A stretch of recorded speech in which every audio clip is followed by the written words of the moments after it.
Shalom Bapak Ibu yang terkasih, kita bersyukur kepada Tuhan oleh anugerahnya kita bangun dengan tubuh yang sehat. Dan sebelum kita memulai segala sesuatu aktivitas hari ini, mari terlebih dahulu kita datang kepada Tuhan, kita berdoa. Bapak, terima kasih buat hari yang baru yang Tuhan anugerahkan kepada kami. Dan kami rindu pagi hari ini kami merenungkan firman-Mu sejenak. Bapa, bimbinglah kami agar kami boleh menjalani hidup ini seturut dengan kehendak Tuhan dalam hidup kami. Terpujilah Engkau Bapa, demi nama Yesus kami sudah berdoa. Amin. Pagi hari ini saya mengajak kita untuk membaca firman Tuhan dari Roma pasal 8 ayat 6. Demikianlah firman Tuhan. Karena keinginan daging adalah maut, tetapi keinginan roh adalah hidup dan damai sejahtera. Sedang terkasih, ayat ini mengungkapkan sebuah kontras yang sangat tajam antara dua jalan hidup yang sangat berbeda. Hidup menurut daging dan hidup menurut roh. Kita memahami bahwa manusia secara alami telah jatuh ke dalam dosa sejak kejatuhan Adam. Dan oleh karena itu seluruh keberadaan manusia, baik itu pikiran, kehendak dan perasaan telah dirusak oleh dosa. Dan inilah yang dimaksud dengan keinginan daging. Bukan sekedar keinginan jasmani saja, tetapi seluruh arah hidup yang memusuhi Allah, yang mengandalkan diri sendiri dan menolak ketundukan kepada hukum-hukum Allah.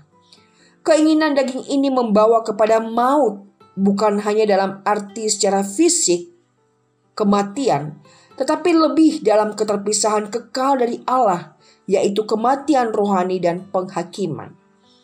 Namun saudara, kontrasnya keinginan roh adalah hidup dan damai sejahtera.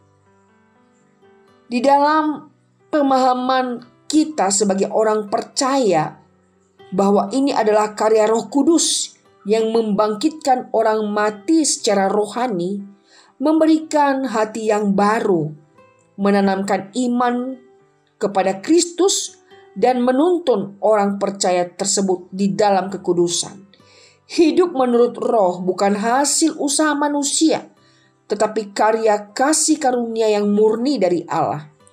Ini adalah buah dari pembenaran oleh iman, di mana orang percaya diberi posisi baru di hadapan Allah, bukan lagi sebagai musuh atau seteru Allah, melainkan sebagai anak yang dikasihi. Damai sejahtera yang dimaksud bukanlah sekedar ketenangan batin, melainkan shalom, damai yang sejati, keutuhan relasi dengan Allah yang telah dipulihkan melalui pengorbanan Kristus di atas kayu salib. Hidup dan damai ini adalah bagian dari kehidupan kekal yang dimulai di sini, sekarang di mana kita ada, dan yang telah digenapi kelak di dalam kemuliaan. Saudara, ayat ini menantang kita untuk merenungkan kehidupan kita hari ini.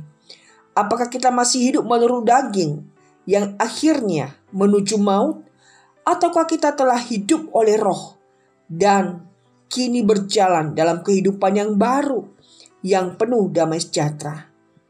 Bagi orang yang percaya, renungan ini bukan hanya peringatan, tapi juga penghiburan, karena Roh Kuduslah yang berdiam di dalam kita akan terus memimpin kita dalam kebenaran dan menjauhkan kita dari jalan yang menuju kepada maut.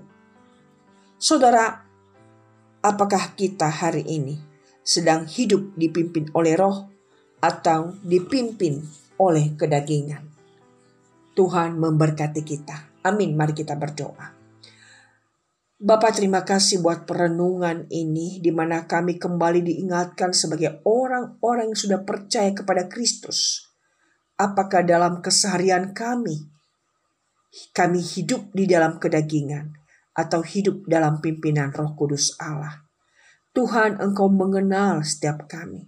Kami rindu hidup kami dipimpin oleh Roh Kudus, sehingga hidup kami boleh memperkenan Tuhan. Biarlah Roh-Mu membimbing kami, menguasai kami, memenuhi hidup kami, sehingga hati pikiran kami perbuatan kami adalah di dalam pimpinan Roh Kudus Tuhan. Berkati kami sepanjang hari ini Tuhan, dan sertai kami agar kami terus menundukkan diri di bawah pimpinan Roh Kudus Tuhan, sehingga kami boleh memperkenan hati Tuhan.